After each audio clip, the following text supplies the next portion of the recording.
اس لیے اس کو الہام کہتے ہیں، جو اللہ تعالیٰ کی طرف سے اچھی باتیں انسان کے دل میں آتی ہیں۔ اسی طرح بڑا ہی پیارا نقطہ، پیارا مفہوم ہدایت کا دلالت کے معنی کے ہے۔ اگر کوئی شخص دلیل کی روشنی پہ عمل کر رہا ہے تو وہ ہدایت پہ بنا دلیل کے اگر عمل کر رہا ہے تو گمراہ ہو سکتا ہے، یہ گمراہی پہ ہے۔ دو میں سے ایک چیز ہے، جب تک اگر بنا دلیل عمل کر رہا ہے، اگر کہیں کوئی دلیل مل گئی تو ہدایت پہ، نہیں ملی تو گمراہ ہے۔ اس لیے بہتر ہے دلیل کے ساتھ عمل کرنے سے انسان ہدایت پہ یقیناً رہے گا۔ اگر کبھی کسی وجہ سے غلطی سے غلط دلیل پہ، دلیل ہے میں غلط نکل گئی تو اللہ تبارک تعالیٰ اس کو پھر بھی ثواب دے گا کہ دلیل کی بنیاد پہ عمل کیا تھا، اللہ معاف کرے گا کیونکہ دلیل تھی۔ اللہ فلاں قرآن کی وجہ سے، فلاں قرآن کی آیت کی وجہ سے، فلاں حدیث کی وجہ سے میں نے ایسا عمل کیا، اللہ کہے گا جواز رہے گا، کوئی وجہ رہے گی پیش کرنے کی۔ بنا دلیل کے اگر چلا ہوا ہوگا تو اللہ کہے گا تو نے کیا کیوں؟ بولے گا نہیں معلوم، کر رہے تھے، میں نے کر لیا۔ بولا جو جہاں جا رہے تھے بھی وہیں جا۔ قرآن میں تو بے شمار آیتیں ان میں اللہ کہتا ہے کہ جو بڑے تھے ان کے پیچھے چھوٹے بھی چلے جائیں گے، بڑے جا رہے تھے جہنم میں، چھوٹے بھی۔ تو قرآن میں کیا آیتیں ہیں؟ تو اللہ تعالیٰ اس میں یہ کہتا ہے کہ ہدایت کے معنی دلالت کے، دلیل کے ہونے سے انسان ہدایت پر ہوتا ہے۔ اسی طرح صراط مستقیم، اہدنا الصراط المستقیم، اے اللہ ہمیں ہدایت دے سیدھے راستے کی۔ یہاں پر صراط کہتے ہیں راستے کو، اس سے پہلے الف لام لگایا گیا، یعنی الصراط، جس کے معنی یہاں پہ صراط مستقیم، سیدھے راستے کی تین صفات اللہ تبارک نے بیان کی۔ ایک تو وہ الصراط یعنی خاص راستہ ہے، دوسرا الصراط واحد ہے، سنگولر ہے، معلوم ہوا کہ اللہ کا سیدھا راستہ ایک ہے، 2 3 4 5 10 50 15 نہیں ہو سکتے، ایک راستہ ہے۔ اور وہ تیسری چیز مستقیم ہے، سیدھا ہے، خط منحنی نہیں ہے، ٹیڑھا میڑھا نہیں ہے، پگڈنڈیا نہیں ہے، جس کو آپ نے کہا کہ میں تمہیں شاہراہ پر چھوڑے جا رہا ہوں، جس میں کنفیوژن نہیں ہے۔ اس کی راتیں بھی دن کے مانند روشن ہے، تعالیٰ کی زبان نکلے الفاظ ہے، اس کی راتیں بھی دن کے مانند روشن ہے۔ اللہ کہتا ہے کہ مجھ سے مانگو تو یہ مانگو، اللہ ہمیں خاص راستہ، ایک راستہ اور مستقیم راستے پر اللہ چلا جو کہ تیرا راستہ ہے۔ اس کے استدلال میں اس بات کو سمجھانے کے لیے ہم نے اس سے پہلے بھی اس آیت کو سنا سمجھا۔ اللہ تعالیٰ سورہ انعام سورہ نمبر 6 کی آیت نمبر 153 میں کہتا ہے وَأَنَّ هَذَا صِرَاطِي مُسْتَقِيمًا فَاتَّبِعُوهُ وَلَا تَتَّبِعُوا السُّبُلَ فَتَفَرَّقَ بِكُمْ عَنْ سَبِيلِهِ ذالکم وصاکم بہ لعلکم تتقون۔ آپ صلی اللہ علیہ وسلم ایک مرتبہ صحابہ کے ساتھ بیٹھے ہوئے، ایک ہاتھ میں لکڑی ہے، کچھ ہے زمین پر، ایک سب سے پہلے سیدھی خط کھینچتے ہیں۔ یہ ابن ماجہ اور محترم مالک اور مسند احمد میں آئی ہوئی حدیث ہے، آپ سیدھی خط کھینچتے ہیں، اس کے دائیں جانب کچھ خطوط کھینچتے ہیں، بائیں جانب کچھ لکیریں کھینچتے ہیں۔ ابن ماجہ کے مطابق سیدھی طرف 2 خطوط، بائیں طرف 2 خطوط کھینچتے ہیں اور کہتے ہیں ان ھذا صراطی مستقیما، یہ ہے اللہ کا سیدھا راستہ۔ قرآن مجید اسی آیت کی تلاوت کرتے ہیں اور کہتے ہیں یہ اللہ کا سیدھا راستہ، اس کے آزو بازو شیطانی راستے ہیں، ان پر شیطان بیٹھا ہے اور تمہیں اس کی طرف بلاتا ہے سیدھے راستے سے گمراہ کرنے کے لیے۔ قرآن میں آیت سورہ انعام سورہ نمبر 6 آیت نمبر 153 اللہ کہتا ہے وَأَنَّ هَذَا صِرَاطِي مُسْتَقِيمًا، بے شک یہ ہے میرا سیدھا راستہ۔ یہاں پہ بھی لفظ صراط واحد استعمال ہوا، مستقیم کے ساتھ استعمال ہوا۔ سورۃ الفاتحہ کی آیت نمبر 5 کی سب سے اچھی تشریح کرنے والی پورے قرآن مجید میں ایک آیت ہے، سورہ انعام آیت نمبر 153۔ اللہ کہتا ہے یہ ہے میرا سیدھا راستہ، فاتبعوہ، اسی کی پیروی کرو۔ اللہ نے یہ کہہ دیا کہ اسی کی پیروی کرو، پھر بھی کچھ کھچڑی پکے ہوئے انسان کے دماغ رہتے، اللہ نے کہا اس راستے کی پیروی کرو، یہ نہیں کہا کہ دوسرے راستے کی پیروی مت کرو، اللہ نے کہا اس کا بھی موقع نہیں دوں گا۔ وَلَا تَتَّبِعُوا السُّبُلَ، دوسرے راستوں کے پیچھے مت چلنا، سبل سبیل کی جمع ہے، دوسرے راستوں کے پیچھے مت چلنا، یہ میرا واحد راستہ ہے۔ فَتَفَرَّقَ بِكُمْ، تمہیں فرقوں میں بانٹ دیں گے، یہی لفظ ہے قرآن کا، فَتَفَرَّقَ بِكُمْ، تمہیں فرقوں میں بانٹ دیں گے، تم فرقوں میں بٹ جاؤ گے، عن سبیل، اس راستے سے۔ جو سیدھے راستے سے کٹا وہ فرقوں میں بٹ گیا، جو سیدھے راستے سے گیا اسلام کا شیرازہ اس نے بکھیر دیا۔ اللہ نے بارہا قرآن میں بارہا یہ بات کہی ہے کہ ایسا مت کرنا، ایک اللہ کی واحد رسی کو تھامے ہوئے رہنا، وَاعْتَصِمُوا بِحَبْلِ اللَّهِ جَمِيعًا وَلَا تَفَرَّقُوا، اللہ کی یہ رسی کو مضبوطی سے تھامے رہنا اور فرقہ مت ہونا۔ اسی طرح اللہ تعالیٰ آگے کہتا ہے ذالک وصاکم، لوگوں تم کیا سمجھ رہے ہو، میں ایسے ہی سمجھا رہا ہوں، یہ وصیت کر رہا ہوں، اور وصیت ہر بار پوری کی جاتی ہے، آدھی ادھوری چھوڑی نہیں جاتی۔ ذالک وصاکم بہ، اللہ تعالیٰ ان باتوں کے ذریعے سے وصیت کرتا ہے لعلکم تتقون، تاکہ تم بچنے والے، تقوی اختیار کرنے والے بنو۔ اس کے بعد اللہ تعالیٰ کہتا ہے صراط الذین انعمت علیہم، اے میرے بندو تمہیں تو معلوم ہوگا کہ سیدھا راستہ ہی سب کچھ ہے، سیدھا راستہ جو خاص ہے، ایک ہے اور مستقیم ہے، کیا اس سے پہلے کوئی چلا ہے؟ کیا اس سے پہلے اس کو کسی نے اپنایا ہے؟ یقیناً اپنایا ہے، جنہوں نے اپنایا ہے ان کی معیت، ان کا ساتھ حاصل کرو اور مجھ سے دعا کرو۔ مجھے پسند ہے اس بات کو کہ میرے بندے ایک پلیٹ فارم پر ہو، میرے بندے ایک ساتھ میری طرف دوڑتے ہوئے آئے، مجھے یہ بات پسند ہے، اس لیے تم اس دعا کے ساتھ یہ بھی دعا کرو صراط الذین انعمت علیہم، اے اللہ ہمیں ایسا سیدھا راستہ بتلا، ان لوگوں کا سیدھا راستہ بتلا انعمت علیہم، جن پر تیرا انعام اور اکرام ہوا، جن پر تو نے اپنی نعمتیں جی اتاری، ان لوگوں کا سیدھا راستہ بتلا۔ اس سے معلوم ہوا کہ اس صراط مستقیم، یہ وہ صراط مستقیم جو آج اور نئی نویلی نکلی ہوئی صراط مستقیم نہیں ہے، بہت پہلے سے ہے، جس پر لوگ اس سے پہلے چل چکے ہیں، جس کی وجہ سے انعام ان پر اللہ تبارک تعالیٰ نے کیا ہے۔ اس سے ایک بات یہ معلوم ہے کہ صراط مستقیم پہلے ہے، اس پر چلنے والے بعد میں ہے۔ اللہ تبارک تعالیٰ انعام جو کرتا ہے وہ صراط مستقیم پر چلنے کی وجہ سے کرتا ہے، نہ کہ انعام یافتہ لوگ ہوتے ہیں پھر انہیں صراط مستقیم ملتا ہے، ایسا نہیں ہوتا ہے، بلکہ صراط مستقیم پر چلتے ہیں پھر انہیں اللہ تبارک تعالیٰ انعام و اکرام سے نوازتا ہے۔ تو اللہ کہتا ہے تم مجھ سے یہ بھی مانگو کہ اللہ ہمیں وہ راستہ بتلا، ایسے لوگوں کا راستہ بتلا جن پر تیرا انعام و اکرام ہوا۔ اس بات کو سمجھنے کے لیے سورہ نساء سورہ نمبر 4 کی آیت نمبر 69 میں اللہ تعالیٰ کہتا ہے من یطع اللہ والرسول، صراط کیا ہے، وہ سیدھی راہ کیا ہے، وہ تنہا راہ کیا ہے، وہ من یطع اللہ والرسول، جو اللہ کی اللہ کے واحد رسول کی اطاعت کرے تو اولئک مع الذین انعم اللہ علیہ۔ پورے قرآن میں جہاں تک میرا علم ہے سورہ نساء کی آیت نمبر 69 کے اندر انعم اللہ کا لفظ اللہ تعالیٰ نے استعمال کیا ہے کہ اللہ نے کہا کہ جو اللہ کے رسول کی اطاعت کرے وہ لوگ ان لوگوں کے ساتھ ہوں گے جن پر اللہ نے انعام کیا، انعم اللہ علیہم، اور جن پر اللہ نے انعام و اکرام کیا نعمتوں والے وہ لوگ ہیں من النبیین، وہ نبیوں کے ساتھ رہیں گے، والصدیقین، صدیقوں کے ساتھ رہیں گے، والشہداء، اور شہیدوں کے ساتھ رہیں گے، والصالحین، اور نیک لوگوں کے ساتھ رہیں گے، وحسن اولئک رفیقا، اور یہ رفاقت اور یہ معیت بڑی اچھی معیت اور بڑی اچھی رفاقت اور بڑا اچھا ساتھ ہے۔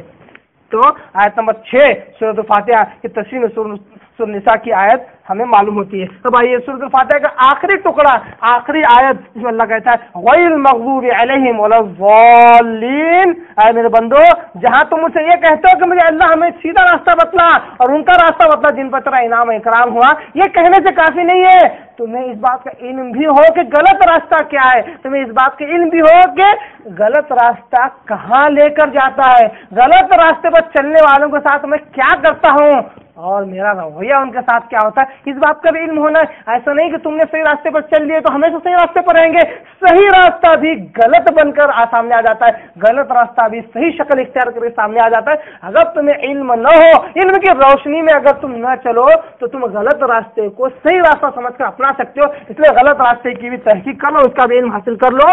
اس آیت کے تعلق سے آخری ٹکڑے کے تعلق سے ابن ابی حاتم کہتے ہیں کہ لا اعلم خلافا بین المفسرین فی تفسیر المغضوب علیہم بالیہود والضالین بالنصارى، مجھے اس میں ابھی تک کسی مفسر کا اختلاف میں نے نہیں دیکھا کہ مغضوب علیہم سے مراد یہودی ہے اور والضالین سے مراد نصارہ ہے۔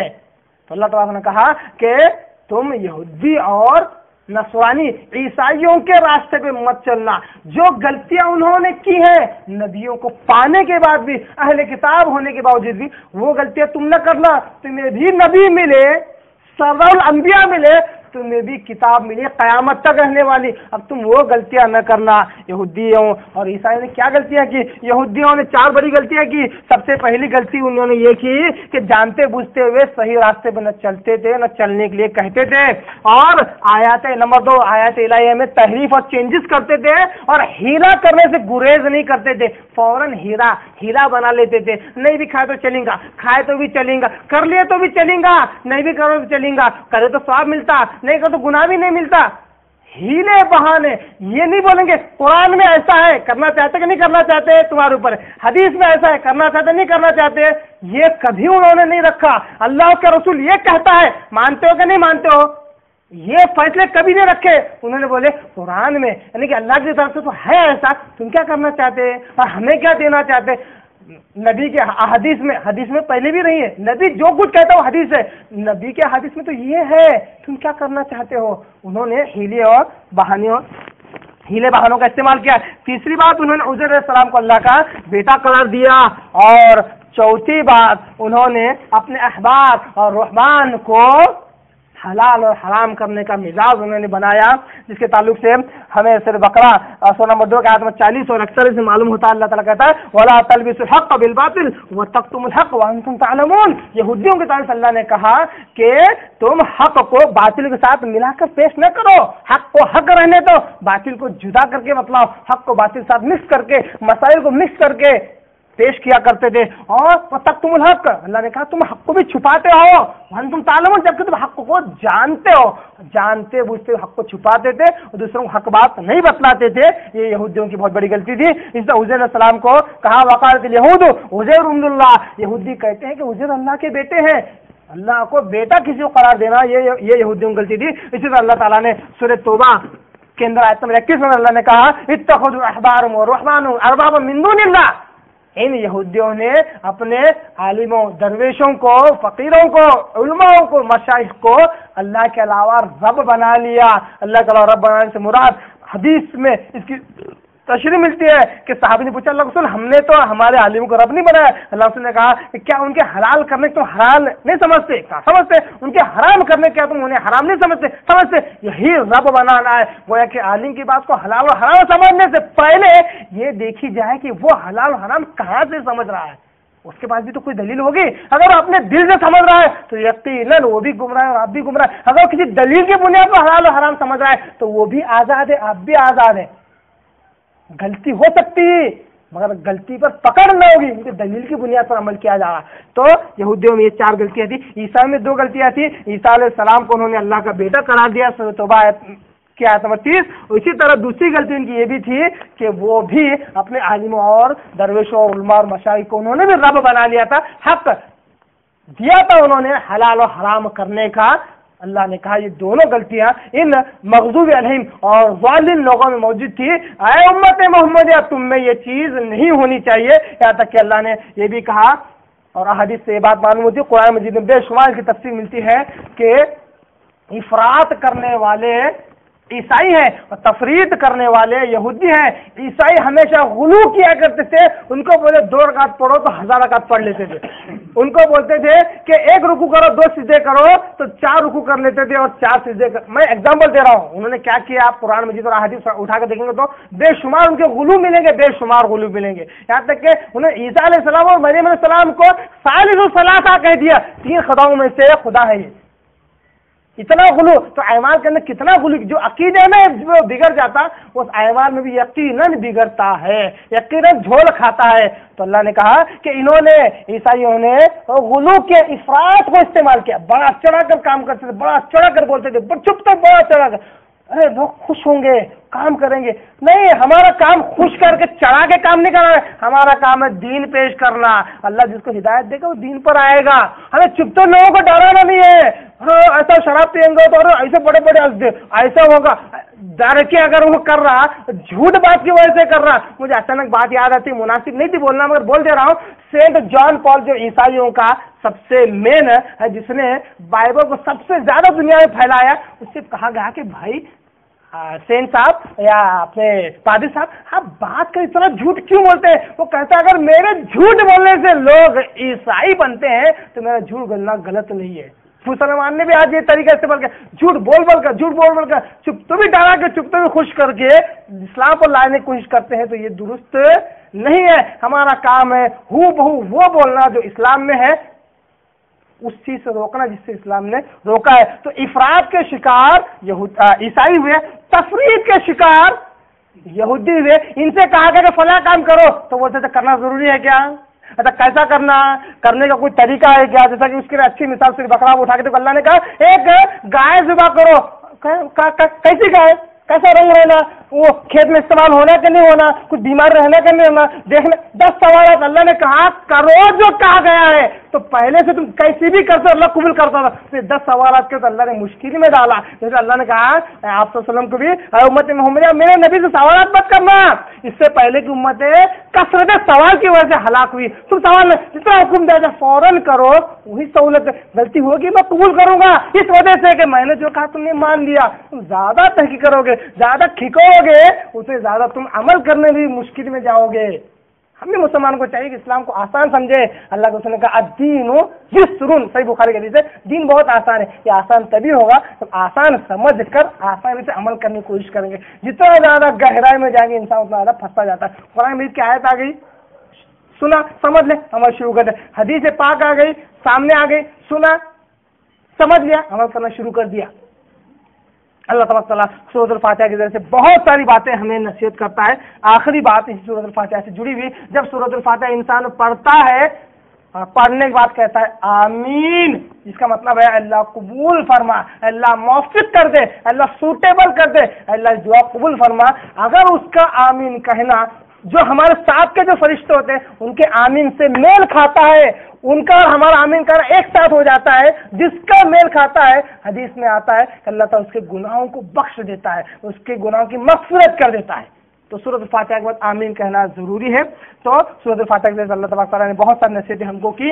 اللہ تبارک تعالیٰ سے دعا ہے کہ اللہ تعالیٰ ہمیں سورۃ الفاتحہ کو سمجھنے، اس کو اپنی زندگی میں لانے اور اس کے مطابق اپنی زندگی کو گزارنے کہ اللہ میں توفیق عطا فرمائے۔ اللہ تعالیٰ سورۃ الفاتحہ کو ہمارے لیے نور بنائے اور ہمارے دلوں کی گمراہی کو دور کر دے۔ وآخر دعوانا ان الحمد للہ رب العالمین۔